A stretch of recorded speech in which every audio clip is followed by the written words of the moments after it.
In order to beat your porn addiction, you need a strong why.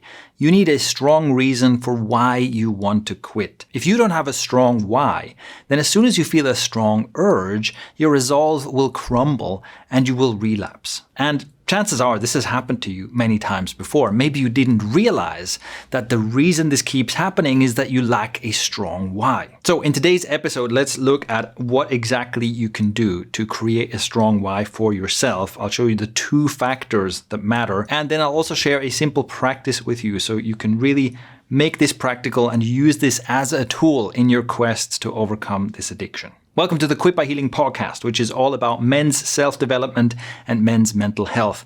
And our starting point here is the Achilles heel for many men, which is porn addiction and its many negative effects. So let's talk about how a strong why can help you overcome this addiction. Basically, a strong why, having a strong reason for why you want to quit, is a counter force. It's a force to counteract the force of the addiction, the force of the urge. You will find yourself in moments where maybe you're super stressed or you can't fall asleep at night, or you have just strong desires bubbling up inside you. And part of you, this force of the addiction, is trying to push you back into porn. And you feel a strong desire, or you feel the strong urge where you feel like, oh, I could get relief right now from all this stress, from all this stuff going on. It would be so nice right now and so simple right now. Just go and open my laptop and I'll get this temporary relief. And you know from experience that can be a really strong force that compels you to go do this. And a strong why is one of the counter forces. So here's another way to think of it. If you have a weak why, it will just immediately crumble.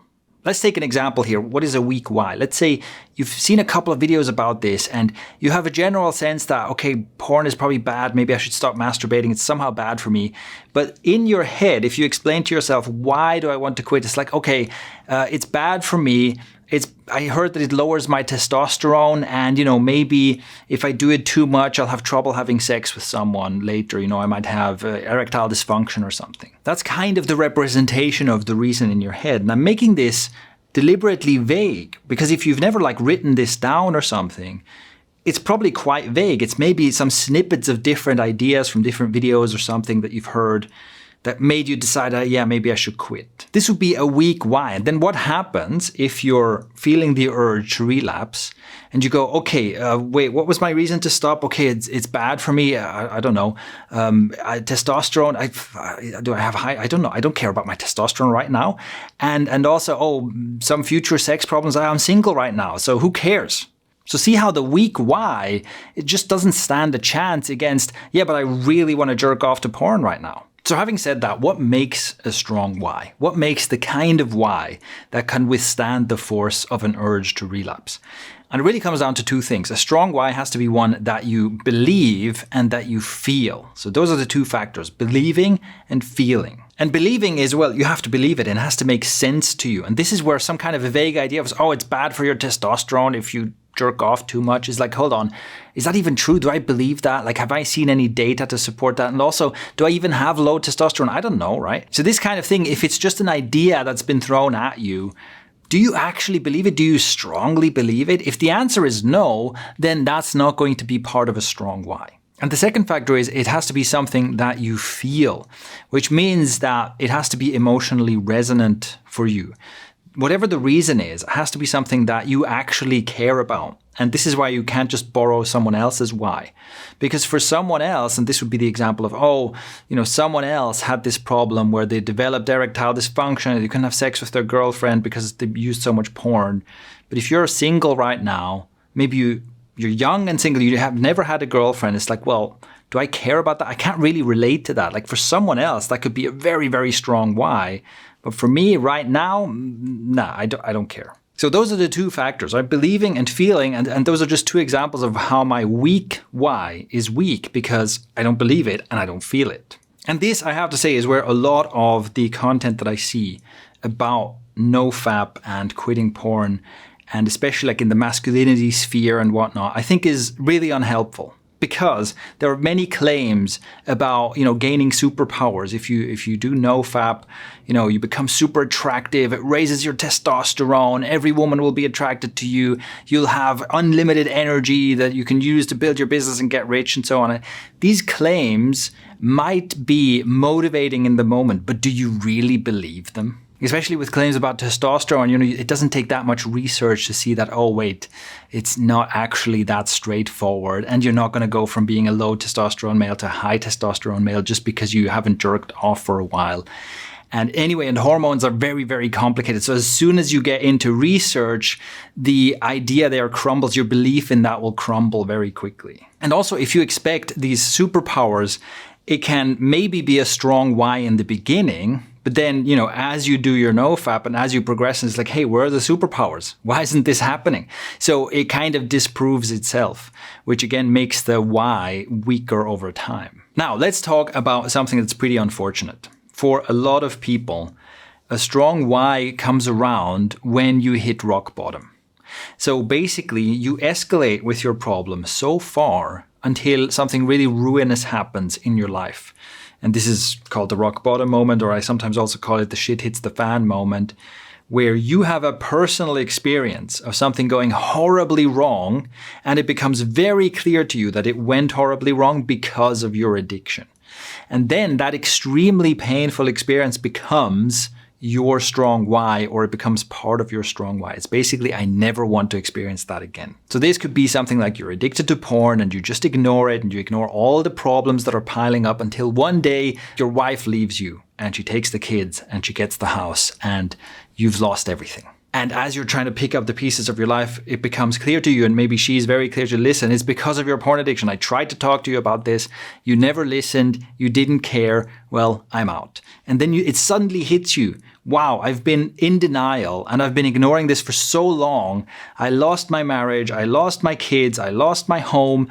I lost everything. And then, yes, if you experience that kind of pain, you'll be strongly motivated to not let that happen again. Unfortunately, it comes with several problems. One is that if you let it run for that long until you hit a really severe rock bottom moment, it means that your addiction is already very, very deeply ingrained, and it would have been great to quit like 10 years sooner. And the second is that, well, now you've ruined your life and it'd be better to quit before that happens. So this is why I'm talking about this, and the context I want to put this in is basically this is how to create a strong why and how to overcome your porn addiction before you hit rock bottom.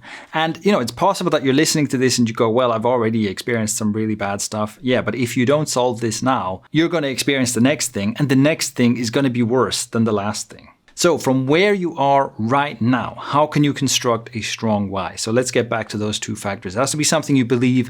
It has to be something you feel. And let's start with the second one. What matters to you? What do you feel? What is emotionally resonant for you?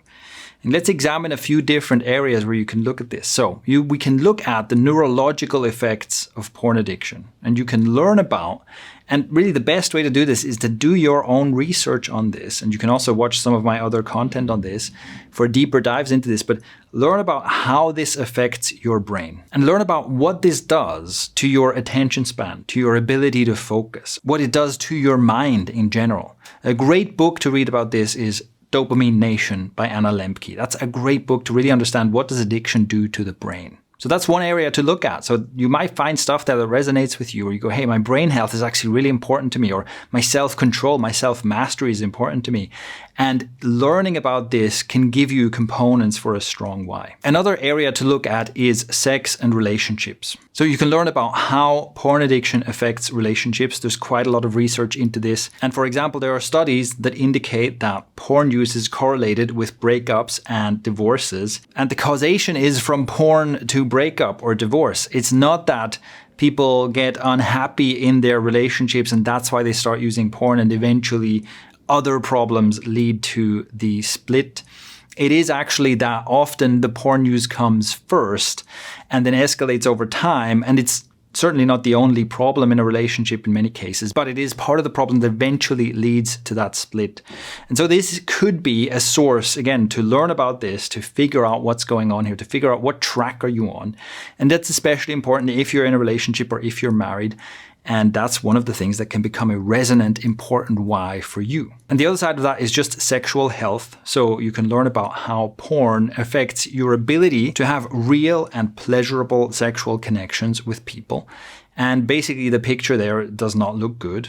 The more you use porn, the less likely you are to actually have a good, fulfilling sex life, the less likely you are to be able to connect with someone else. Because basically porn affects your mind and affects the way you think about sex and the way you experience sex. The more deeply into porn you are, the more disconnected you are from having a deep, intimate, and pleasurable connection in real life. This is something I've talked about previously. It's the brain training effect, right? You're training your brain to get aroused by watching other people have sex on a screen, and that makes you worse at generating arousal and pleasure and connection in the scenario where you're in the room with another real human being. It's a completely different thing, right? And porn trains you for something else. And then finally, another area to look at and examine and learn about is addiction and dopamine and how that affects basically your life and your ability to be successful. This goes beyond porn. A lot of these stimulative dopamine things, so social media and video games and lots of other stuff included, are things that rob you of your time. This stuff can occupy hours upon hours of your day, and that's all time that you're not using to pursue your goals, that you're not using to create like meaningful experiences, build a good life, make good memories, right? You're just sitting there like hypnotized, scrolling on a screen. And that is costing you your life. It's costing you also your ability to focus, your attention span, your ability to come up with creative ideas. And really it just leads to an overall poorer life. The more of this stuff you're captured in, the more you're just a consumer zombie, the less likely it is that you will have a fulfilling life. The more likely it is that at some point you'll be on your deathbed wishing you had actually lived your life. So take those as some hints of these are the areas to examine. Whatever piques your interest here, whatever seems most emotionally resonant to you here, is what you should go and examine. And when I say go and examine is, like watch other content, read books, read studies, do your research, and doing your own work here makes a big difference. Because if you just hear someone else talk about it, that's a weak reason. That's kind of a vague idea in your head. But if you go read a whole book or you do your own research, you piece together these ideas, that forms a strong reason in your head. And that then also takes care of the other component. The more of this research you do, the more you actually believe these specific ideas that you've come up with. So that's how you end up with both factors. That's how you end up with a why that you believe and that you feel. Now, let's also make this as practical as possible. Let me get back to something I said earlier here. For most of us, if you've never written this down, your actual idea of why you should quit porn is pretty vague. And the solution is to write it down. So write down, and you can start by doing that right now. Like right now, what is your reason for wanting to quit porn? And then you can look at that and be like, okay, how much do I believe this? And how strongly do I feel this? And also, how specific is this? Anything that's just a short, kind of vague answer is a weak why. So whatever you write down right now, that's your starting point. Then you do the work I just suggested, you do your research, and you piece together a stronger, more specific, and more personal why, until you have something that when you read that sentence back to yourself, it hits you, right? It touches you, and you're like, yes, this matters to me. So I can't emphasize this enough. It has to be your reason. It has to be your goals. It can't be someone else's. The practice I recommend here is that you spend time crafting this. You spend time developing multiple versions of this, and it might take many revisions until you land on this. It can be a sentence, it can be a whole paragraph, which is your description. This is the reason that I choose to be porn free. Again, in a way that really resonates with you. That can take a long time to develop, and you can do that, spend a bit of time on it every day. And once you have that, read it to yourself every day. So this can be part of your morning ritual, for example. After you brush your teeth, or maybe while you brush your teeth, you have a note on the mirror with your why, and you just read that back to yourself once a day. And by doing that, it gets more and more deeply ingrained in your mind. And what you'll see is that whenever you feel the urge, like once you've done that for 2 months, when you feel the urge, these words will just pop into your head automatically because you've read them every single day and you know why it matters to you. And there it becomes like an automatic defense mechanism. And you can also practice that, right? You feel the urge, remind yourself of the words. You feel the urge, remind yourself of your why.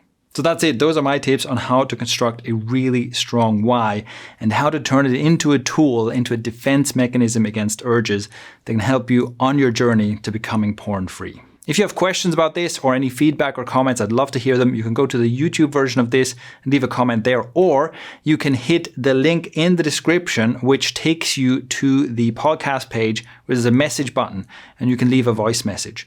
This is also a way in which you can send in questions that I can answer on future episodes, and don't worry, I'll keep it fully anonymized. If you appreciate the content I'm putting out, please leave a review on your podcast platform, leave a comment, leave a like, whatever the thing is that you can do on the app that you're using to engage with this thing, to tell the algorithm to show this to more people. It really makes a difference. So with that said, go and try out this exercise, craft a strong why for yourself, and I'd love to hear back from you to let me know how it went for you.